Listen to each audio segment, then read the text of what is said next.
One of the important debates in recent times is the implementation of uniform civil code in the state of Uttarakhand. We have the future of India with us, Esther, Shiba, Tamil Shelby and Darshini, and let us just ask them about the understanding of uniform civil code and an important factor that will actually involve the future of India and what do they think about it. Thank you, Esther. So let me just ask you all guys, like what basic understanding do you have about uniform civil code? Okay. Basically, uniform civil code, I would feel like my opinion is as a human or as a citizen of India, we everybody have a fundamental right with certain equalities. So it's like violating all these equalities. Does anybody else agree with her? How do you think it is violating with the your rights, basic rights?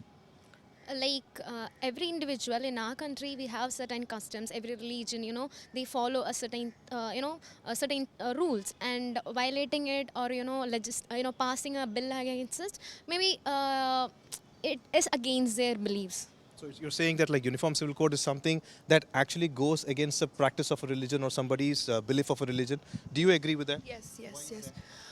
Because from our childhood, we are taught some cultures in our families.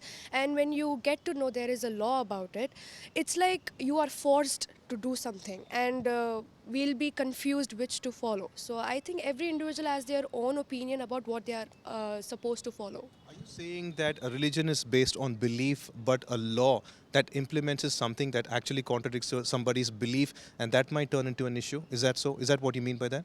Yeah. It's quite offensive for some people, and I don't think so. A lot of our grandparents would agree on this kind of law because it's something that they believe, and it's a culture, and it's not about law. So, like uniform civil code is talking about wed marriage. It's talking about a relationship status and also the legality of somebody's property going to someone. Which part of this particular thing is that something that kind of you believe that is something that should not be there, a part of it? Like, I feel the legalization of a live-in relationship.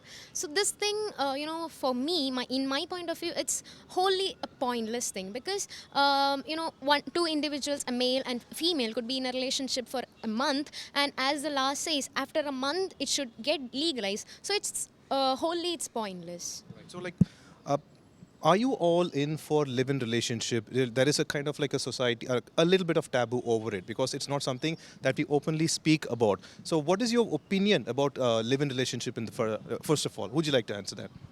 So it's basically based on someone's individual opinion and choice. We are not supposed to judge them for what they choose. They can choose to get married, they can choose to live together. It's on someone's individual opinion. And having a law about that we have to legalize live in relationship, I think they can just get married. They don't have to legalize live in relationship. Shelby, would you like to add to this?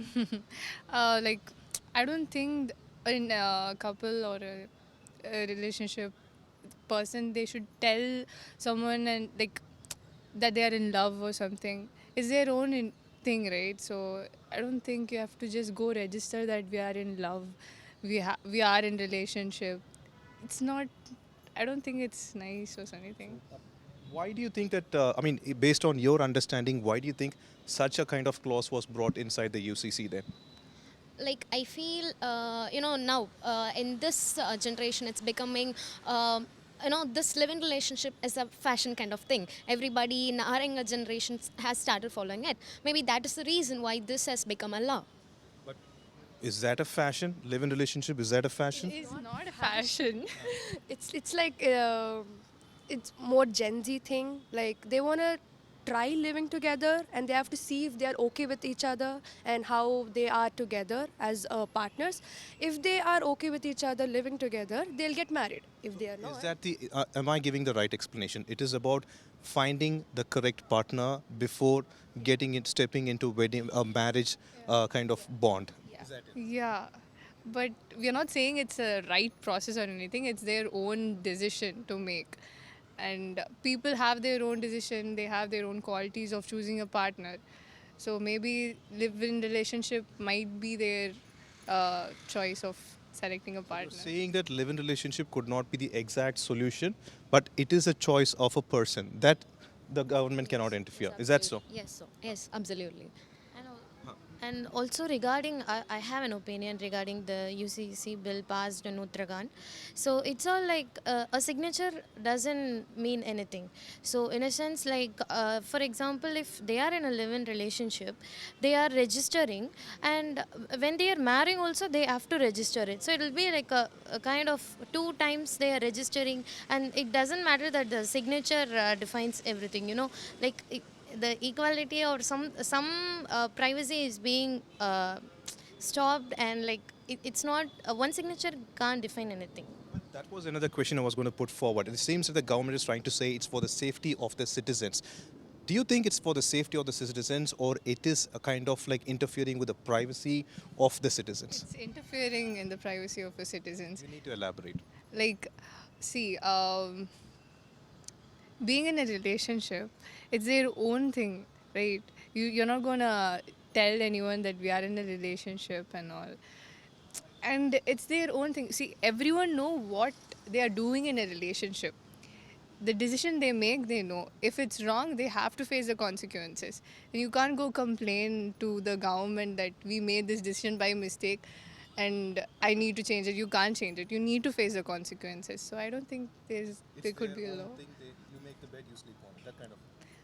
It's their decision. So, like, let me just ask you one thing. So, the UCC, especially on live-in relationship, it says that you need to get registered within a month, or you'll get penalized for 3 months. What is, in your opinion, on live-in relationship? I feel like a person can be in live-in relationship for 1 month, and they can say this as the reason I don't want to register with you, and they can just jump to another relationship. So I think this is more hard for even choosing a partner now. So just being in a relationship for live-in relationship for 1 month, it's okay. So now you don't have to register, so you can just jump onto another relationship. So I think Does that mean that this law will particularly discourage live-in relationship, or? Yes. Huh. Yes, because no one will be, interested to register a live-in relationship. In India, particularly after 18, we have the rights to do whatever we want. And as an individual, personally, we don't want to register a thing which should be kept or should be maintained personally. So I feel this law will be discouraged. Discouraging. So, like, on your end, it says like interfering. Esther, it says that it's interfering with your privacy. But the government claims that it is for the safety of the citizens. Yes, exactly. It's for the safety of the citizens, but why I'm saying it's on privacy is because no one would come up to say that they are, as Rifa said, it's like they can't expose it to the outer world. So in that way, I say that the privacy is being interfered by the government in any way, because as a women, as a young woman of this particular age, I would like to say that it's completely an interference. But as an Indian culture in India, we are not supposed to do this, but legally by the government, it has been approved by the government. But we have to follow this. But before even the government takes all these decisions, but if so, they think of even the young minds, because this would take the young minds to another situation.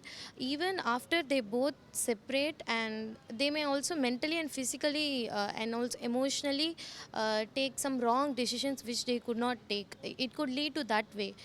Maybe like suicidal cases, they may go in that particular way. So I would also, that's why, because the privacy is something very important. This would, even it is a good decision by the government, this would lead the people physically or mentally like this in another path. So some better laws or bills should be passed in a way that they should not put into that way. Can I understand that, like, when it comes to India, a relationship is a very personal matter and you don't want to disclose it to the government? Is that so? Yeah. So when you get into a relationship, most of the people don't tell it to their friends as well itself. So how can they go and open up to a government like this, say that we are in a relationship? It's just exposing the relationship more of. Well, Darshini, Tamilchelvi, Rifa, and Esther, thank you so much for your conversation. This particular conversation, the future generation, very clearly mentions that a relationship status is something private and the government should not collect data on it. Livein, Pramod Madhav for you today. Yeah.